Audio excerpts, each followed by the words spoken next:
So if promotional material hasn't made it obvious enough, Harley Quinn is coming to Gotham, and I am excited but cautiously optimistic, and here's why. Harley Quinn made waves in the 1990s in Batman the Animated Series, when a Saturday morning TV show that kids could watch ended up bringing audiences one of the darkest Batman stories there is. Introduced as the Joker's right-hand woman, what was so interesting about Harley was that she was a Batman villain that actually seemed to mean well, but in the worst ways. Utterly in love and devoted to the Joker, she would get pulled around in the Joker's evil schemes and do absolutely anything to please him, but she never came across as inherently evil like other Batman villains. She was also resourceful and intelligent, yet ditzy and sociable. You could see potential for a great protagonist in her, but what gave her such a distinctive impression was her connections to the Joker, and how her presence contributed to his character too. As we saw more of her though, we saw an even worse side to the Joker than we thought. We knew he was evil, but things got a bit serious when we saw just how manipulative and abusive, both mentally and physically, he was towards Harley Quinn. They were not a cute couple or hashtag relationship goals, which set them apart from the Bonnie and Clyde partners in crime style of dynamic, and took the story to a whole new level, not just for kids' Saturday morning television, but storytelling in comic books too. Harley Quinn was an immediate hit and made waves of her own in DC Comics. She's now a fully accepted part of DC mythology. Harley Quinn's character only became darker when we discovered her origins in the episode Mad Love. We saw that her alter ego, Harleen Quinzel, was a very intelligent, enterprising, and talented woman that wanted to help the mentally ill inmates of Arkham Asylum. She was kind, but at the same time her weakness was her desire for acceptance. She was an extremely well-rounded, well-thought-out, and realistic character. It was when the Joker discovered her insecurities that the inmate-counselor relationship subtly turned to the reverse. The Joker showed her the kindness and took advantage of her own kindness, and gently twisted her into his own lackey. It's a testament to what the Joker can do simply with his words. History was made. It was no longer just about the Joker anymore. People wanted to see the Joker and Harley Quinn. Paul Dini and Bruce Timm, what a creative duo. But here is where things turn a bit sour. Going into this video, before you comment, keep in mind that I am all for feminism, progressive narratives, and fun light-hearted stories. What am I against though? Pandering to it. And please keep in mind that this is just an opinion and not one that I'm out to enforce, so think about that before weaponizing your own. As we moved into the late 2000s, early 2010s, Harley Quinn's story gradually seemed to get lost to time. There was a lot of response from DC Comics to Harley's reception among adult fans, and the Harley Quinn character was changed. Harley Quinn was no longer the accomplice to the Joker, but her very own crime boss and seductress. Her fashion sense did way with the jester outfit for more sexually provocative outfits, and her character became a more sexually promiscuous outside of the Joker.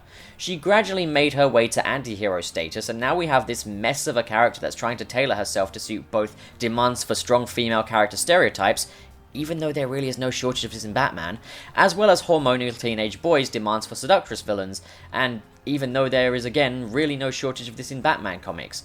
Given her history and her character's entire purpose to make her an inspirational or aspirational character, but still attempt to maintain her Harley Quinn identity, which means being the complete opposite. So what even is a Harley Quinn anymore?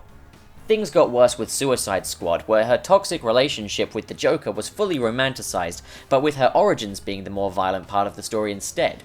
The Joker no longer just manipulated her, he electrocuted her and attempted to drown her, well, according to the novelization anyway, wasn't clear in the film.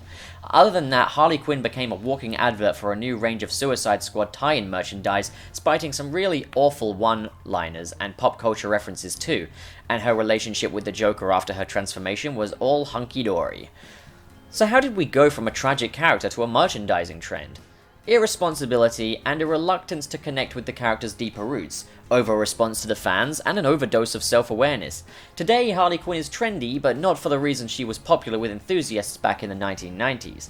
The last hope for me, anyway, was Bruce Timm's Batman and Harley Quinn movie, which looked to be taking viewers back to the universe of the new Batman and Superman adventures.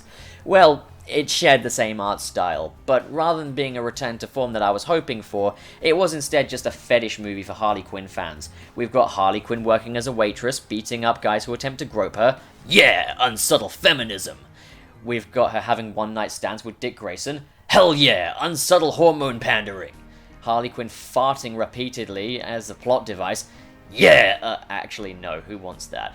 Sheesh, this description sounds like one of those sick Spider-Man and Elsa videos. For example, Elsa farts in the sink and Spider-Man licks her feet. It just goes to show that not even Bruce Timm understands the original appeal of his own character anymore. Well, either that or he's choosing to ignore it. As I said earlier, I'm all for feminism, progressive narratives, and I'm not against a happy ending for a tragic character, and I'm not against boys being hormonal, let them do what they want, but what I don't like is when a character is turned to something purely fueled by outsider input and pandering to it, making their progression, if you can call it that, feel stilted and unnatural.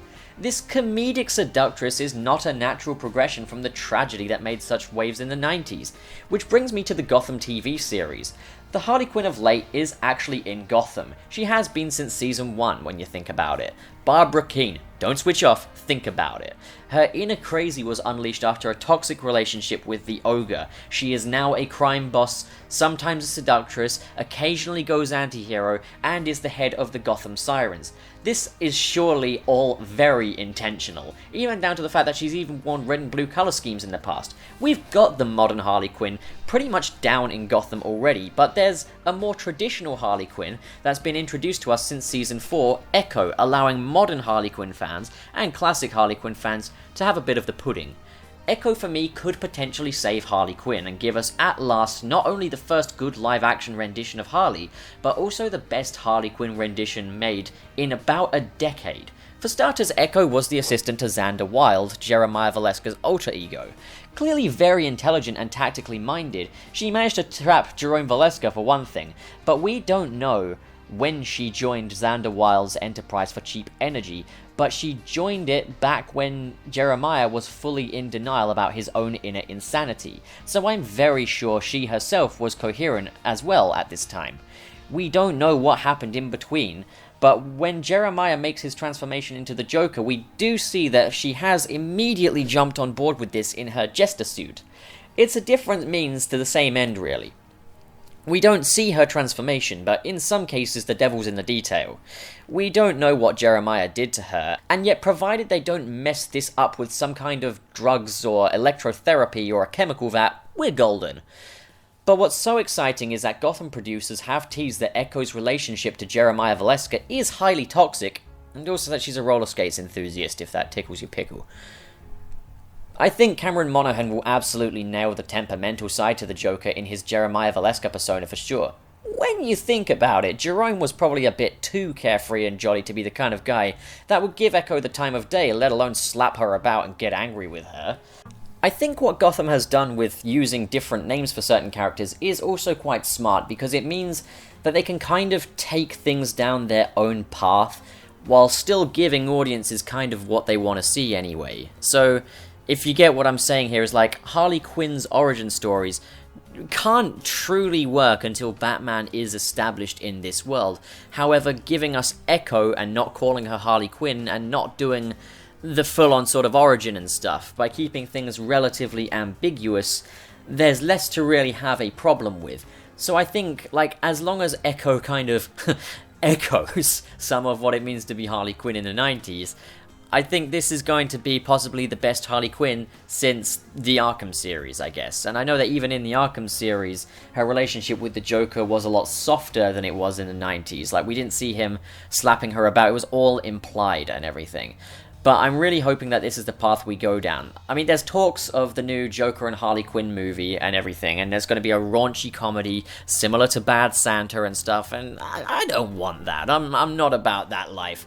What I want to see is what Gotham's going to bring us, because I trust the producers and showrunners to bring us something that fits in universe. So, like, the Gotham universe is black comedy, but it's not comedic enough to accommodate the kind of Harley Quinn that the DC Comics and the DC brand are pushing right now in all other forms of media. So I think what we're going to get is ultimately still going to be truer to the Harley Quinn that we know and love from the 90s than anything we've had recently. I guess the best current one is the one that's in Justice League Action, because while no, it's not as dark of a story as before, it's pretty harmless. Like, you know, she's got a good sort of character personality, and like, it's not as black and white as anti-hero villain, and she's not overly separated from the Joker either. There's nothing to suggest, she broke free, she's an inspiration and all that, and they're not trying to push merch or anything. So, yeah, that's currently the best one, so here's hoping Gotham can top it. I'm sure they can. I do think less is more at this stage when it comes to Harley Quinn. The less we know about her origins, the less they can mess it up by diluting it with anything more than just mental manipulation. So as long as they don't romanticize her relationship with Jeremiah, we finally have a return to form for Harley Quinn. And considering the comedy in Gotham is a little darker and more subtle than in any Harley Quinn story in the recent years, we could be in for something very exciting. To me, Harley Quinn can and should be summed up in one moment. She's just done absolutely everything to make the Joker proud, and the Joker has thrown her out of the window because he wanted credit for it. She lay on the ground bloodied and says to herself, "My fault, I didn't get the joke." Now, I'm not expecting anything this dark from Gotham, but as long as we can get some sign that this Harley is still alive and well in Echo, I'll be absolutely thrilled. What do you guys think? Would you like to see a return to the Harley Quinn of the 90s, or do you prefer her to be a strong, independent woman? Sound off in the comments below, and let's have some friendly discussion. And as always, if you enjoyed this video, please do subscribe and consider the Patreon link in the description below. Every little helps in my current situation, and I have every intention and plan to reward viewers that can lend a hand. Catch you next time.